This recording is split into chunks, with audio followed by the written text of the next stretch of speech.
नमस्ते and welcome back to my channel friends. तो अब तक मैंने अपनी दिल्ली से बनारस की जर्नी तो आप लोगों के साथ शेयर की ही, साथ के साथ काशी चाट भंडार का मेरा अनुभव कैसा रहा, शाम को दशाश्वमेध घाट पर आरती के बाद का नज़ारा कैसा होता है, मंदिर में दर्शन हो या हमारे होटल का रूम टूर, सब कुछ ही पिछले 2 दिन में आप लोगों के साथ शेयर किया है, जिसे आप लोगों ने बहुत सराहा भी है। उम्मीद करती हूँ बनारस यात्रा का अनुभव जिसे मैं आगे आप लोगों के साथ शेयर करूंगी उसे भी आप लोग पसंद करेंगे।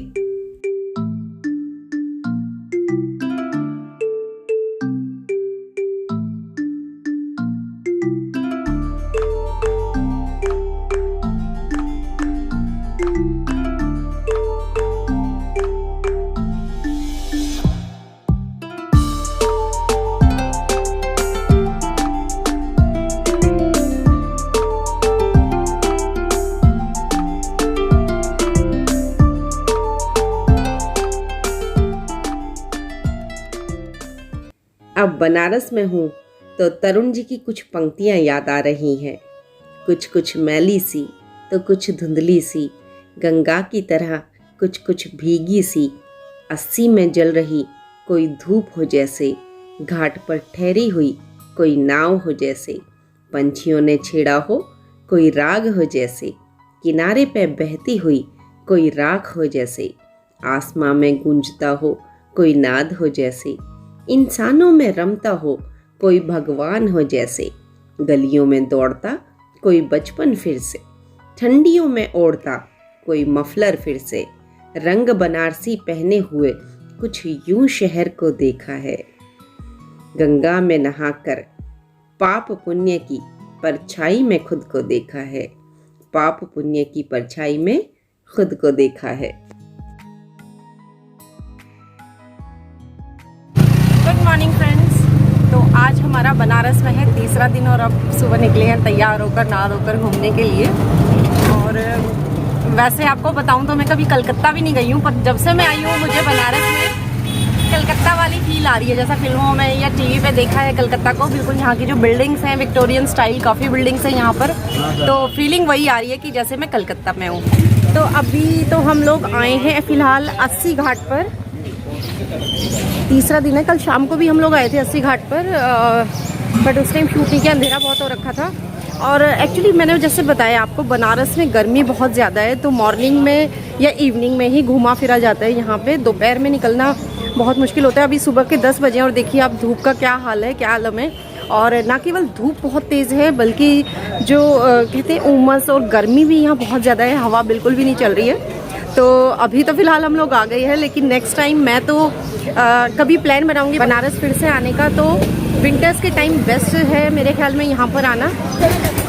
यहाँ पे लिखा है पंचकोशी परिक्रमा मार्ग। आई थिंक यहाँ से कोई 5 कोस की परिक्रमा भी स्टार्ट होती है, जो कि यहाँ के जो लोग हैं उनकी मान्यता होगी। और इधर जो आप देख रहे हैं मेरे बैक साइड में, ये है 80 घाट।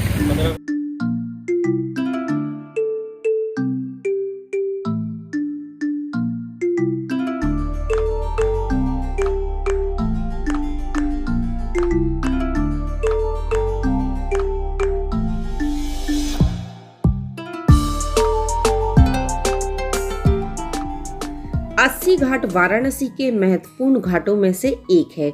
इस घाट पर सुबह की होने वाली आरती को सुबह बनारस का नाम दिया गया है। इस घाट पर गंगा नदी और अस्सी नदी का संगम होता है।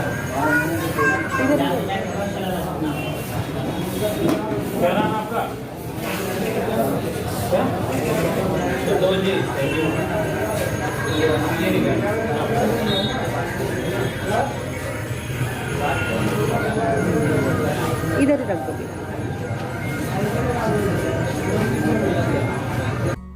ऐसा माना जाता है कि दुर्गा माँ ने असुर शुंभ और निशुंभ का वध करने के बाद इसी स्थान पर अपनी तलवार फेंकी थी। उसके अलावा और भी कई इस प्रकार की मान्यताएं इसी घाट से जुड़ी हुई हैं। इसके अलावा ये जो घाट है दशाश्वमेध घाट के कंपैरेटिवली काफ़ी बड़ा है, तो जितने भी कल्चरल प्रोग्राम्स होते हैं वो ज़्यादातर इसी घाट पर होते हैं। उसके अलावा पेंटर्स को भी मैंने यहाँ पर देखा पेंटिंग करते हुए, और कई तरीके के आर्टिस्ट यहाँ पर आकर यहाँ के खूबसूरत नज़ारों का आनंद लेते हैं और अपनी कला को एक रूप देते हैं। वाकई में इस समय मैं स्वयं को इतना भाग्यशाली समझ रही हूँ कि नवरात्रों के इस पावन पर्व पर इस पवित्र स्थान के दर्शन करने का मुझे सौभाग्य प्राप्त हुआ।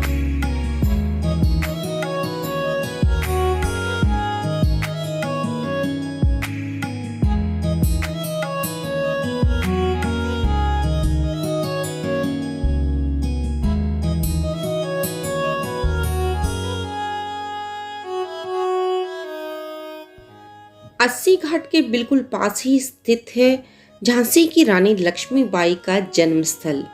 उनका बचपन का नाम तो मणिकर्णिका था और प्यार से उन्हें मन्नू भी बुलाया करते थे। जिस समय मन्नू केवल 2 वर्ष की हुई तभी उनकी माँ का स्वर्गवास हो गया, इसलिए उनके पिताजी उन्हें काशी से लगभग 350 किलोमीटर दूर गंगा तट के ही किनारे बसे एक अन्य शहर बिठूर ले गए। अभी हम आ गए हैं जो झांसी की रानी लक्ष्मीबाई है उनके बर्थ प्लेस पर, और कहते हैं यहीं पर उनका जन्म स्थान है, ऐसा माना जाता है। और इस तरीके से एक स्मारक उनका बनाया हुआ है, पीछे उनकी एक प्रतिमा लगी हुई है। बिठूर के पेशवा बाजीराव जी ने ही मनु का लालन पालन भी किया था और बाद में झांसी के महाराजा से उनका विवाह होने के बाद महाराजा ने ही उन्हें लक्ष्मीबाई नाम दिया था, जिसके बाद पूरे संसार में उन्हें झांसी की रानी लक्ष्मीबाई के नाम से जाना जाने लगा। और इस जगह आकर बहुत ज़्यादा कह सकते हैं थ्रिल वाली फीलिंग आ रही है, और आनी भी चाहिए, क्योंकि हमारी आज़ादी की लड़ाई लड़ने वाली सबसे बड़ी वीरांगना का न केवल यह जन्म स्थान है, बल्कि अपने अलहड़ बचपन के 2 साल भी उन्होंने यहीं पर बिताए हैं।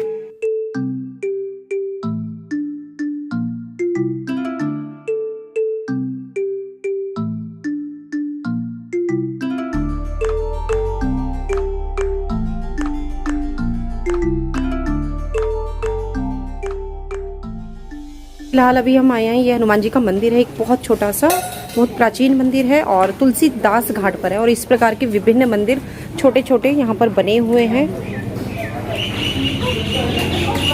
इस प्रकार से बहुत छोटे छोटे और बहुत ही प्राचीन मंदिर है यहाँ पर। तो ये सामने आप शिवलिंग देख रहे हैं, शिवजी भगवान का मंदिर है। सामने छोटे से नंदी विराजमान है।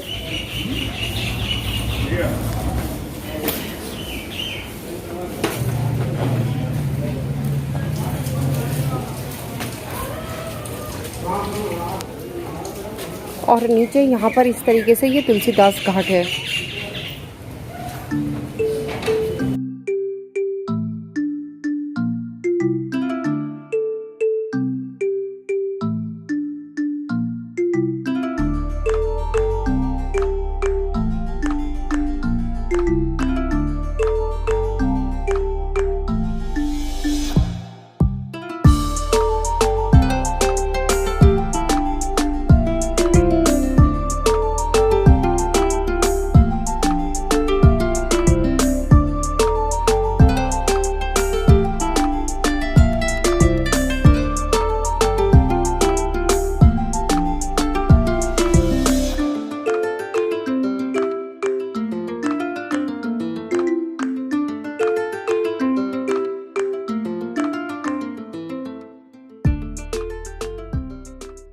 तो फ्रेंड्स, अभी जस्ट आपने देखा, हमने गोस्वामी तुलसीदास जी हैं उनका जो घाट यहाँ पर बनाया हुआ है वहाँ पे दर्शन किए हैं।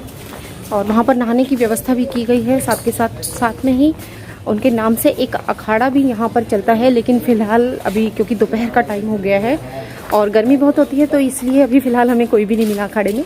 अदरवाइज़ सुबह और शाम लोग यहाँ पर विज़िट करते हैं। तो साथ में जिस मंदिर में हम लोगों ने दर्शन किए हैं वहाँ पे ऐसा माना जाता है कि जो वो मंदिर है वो ही जो स्वामी हमारे तुलसीदास जी हैं उनका निवास स्थल रहा था और वहीं पर बैठकर उन्होंने रामायण की रचना की थी।